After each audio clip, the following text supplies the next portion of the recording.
He did finish his refractive surgery training in 2016 from Prasad Netralaya, Udupi, under the mentorship of Krishna Prasad Kulludu and Dr. Hari Prasad. He had more than 25 publications, more than 60 scientific papers and posters. He is invited faculty at national and international conferences. He has more than 15 years of experience, performed more than 30,000 cataract surgeries and 4,000 retina surgeries. He is presently director and head of cataract, refractive and retina services at Ishwar Eye Center, Rohtak, Haryana. Dr. Chekitaan, you can start your presentation, and he will be talking on cataract surgery with additional retinal comorbidities. Thank you, sir, for your kind introduction. I wish to thank Dr. Veer Vikram Chillar and Dr.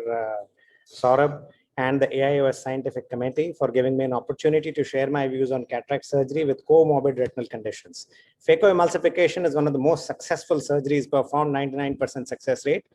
Comorbid retinal conditions can greatly influence success. Immaculate examination, intra, pre, and post-op can save the day for you. And an informed consent and importance of chair time is always there. In eyes with diabetic retinopathy, retina consult is a must for any stage of retinopathy more than mild and PDR.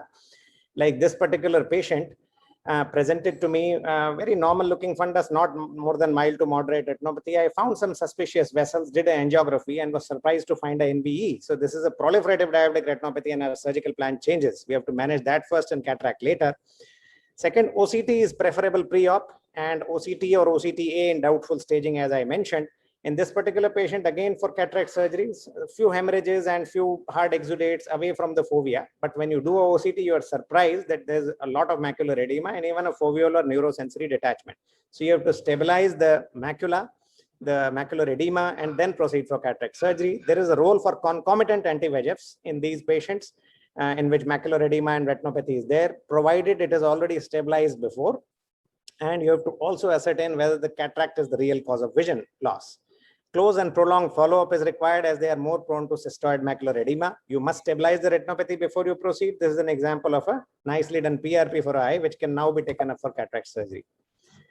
This also provides us a unique opportunity to control their metabolic diseases. This is an example of a cataract of a CRD, combined retinal detachment patient with silicone oil in situ. Silicone oil pushes the capsule anterior and posterior forward. There's a lot of positive pressure, difficult to get the access by cystitome, so I convert to the forceps. However, even with this, it extends, so you have to again make a fresh start and try to make it as much continuous as possible. So we are working at you have to do a gentle hydro. Sometimes there can be lens touch in such cases, so you do irrigation, but this was my own case, so I knew that, and I prefer 3-piece IOLs in such cases whenever there is inadequate capsular support. This is the second video in patient with head nodding, in which I have used capsular hooks.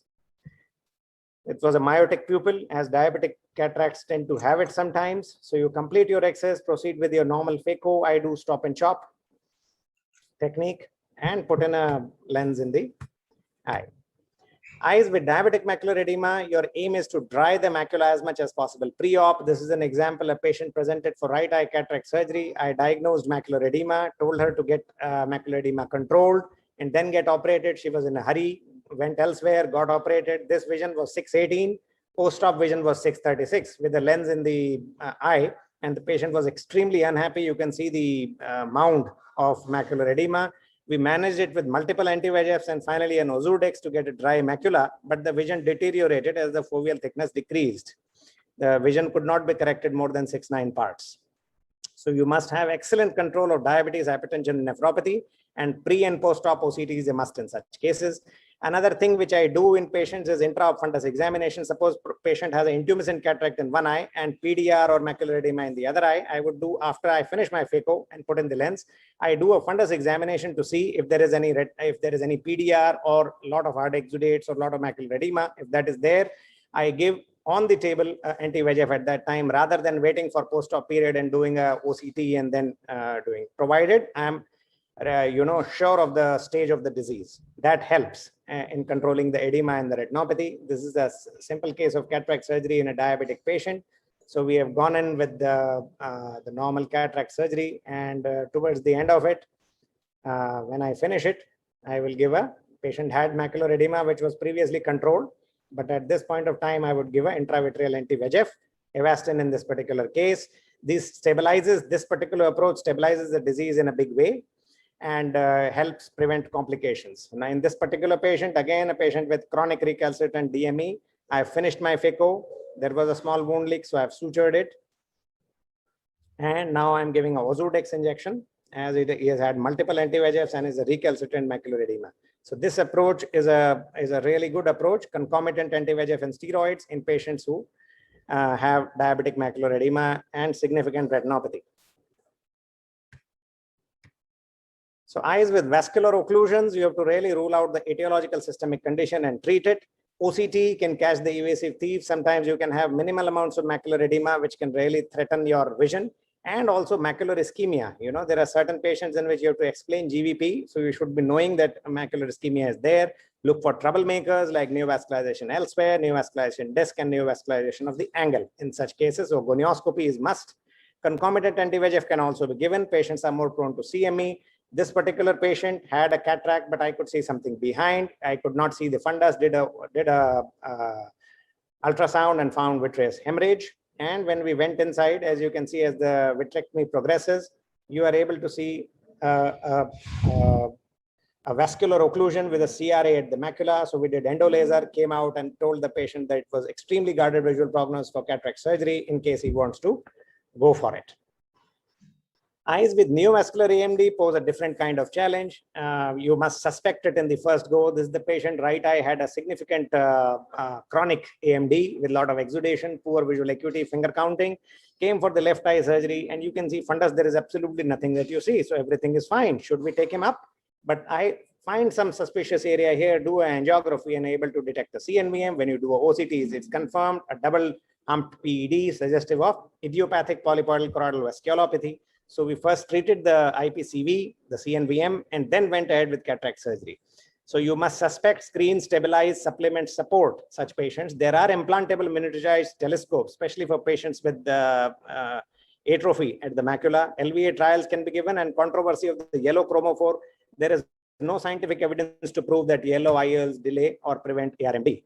Especially in eyes with prior retinal surgery, you can see this patient amount of capsular fibrosis, which is there. This is post retina surgery with oil. Oil removal was done long time back.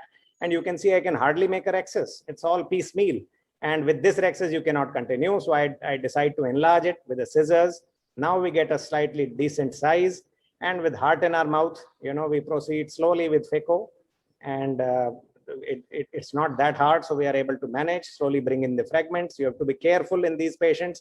You have to operate at lower settings, you know, low bottle height, moderate settings, careful hydro, and put in the lens. I got away, and I nicked the anterior capsule in the end to provide fibrosis. And especially if a patient has undergone vitrectomy and you find this kind of a cataract developing very early, be extremely careful. It is due to lens touch, due to a cutter or some instrument. These patients can have a complication of nucleus drop intra-op. So you must either be a vitreoretinal surgeon yourself or have a VR backup ready and keep a time slot in the OT. Another thing which you need to look for is oil in the eye. So sometimes in dense cataracts, you'll not be able to see that. So do an ultrasound, especially in eyes which have had retina surgery. That will have an artificial elongation of the globe. And also for biometry, you need to use special constants to do that. Preferably always do these surgeries under local anesthesia. Beware of hypotony post-op in post-vitrectomized eyes, as hypotony can lead to wound leaks. Always suture these wounds. Eyes with epiretinal membrane, VMT and LMH need to be evaluated first. If the main history is metamorphopsia, then you need to do the retina surgery first or need to do a combined surgery. If it is only vision loss and ERM and lamellar holes are small, you can always proceed with cataract surgery first. In this particular patient, cataract and a significant VMT will require a combined surgery. You need to use better and prolonged NSAIDs and do a low bottle height phaco to prevent vitritis. This patient had an ERM worsening, pre-op picture, post-op, vision decreased, you know, the macular edema increased, ERM increased, worsened, controlled with NSAIDs, steroids and IOPAR, and the patient was a happy patient in the end.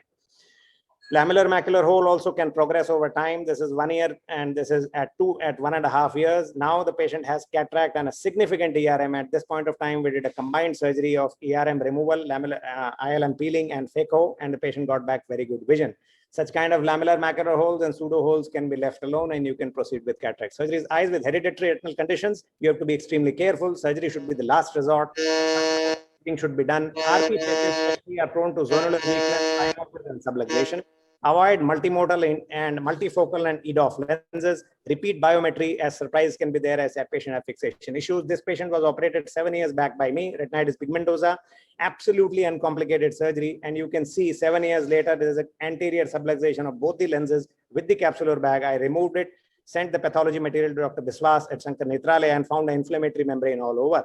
Such kind of a patient with X-linked retinoschisis and edema, defer cataract surgery as much as possible. So to achieve nirvana, use hydrophobic IOLs, avoid silicone IOLs, 3-piece IOLs with PCR, large central rexus, complete anterior vitrectomy, don't fish in the vitreous cavity for segments, longer NSAID use, and IOL preferences. Thank you so much for a patient hearing. Thank you. Thank you, Dr. Chekitaan, for this wonderful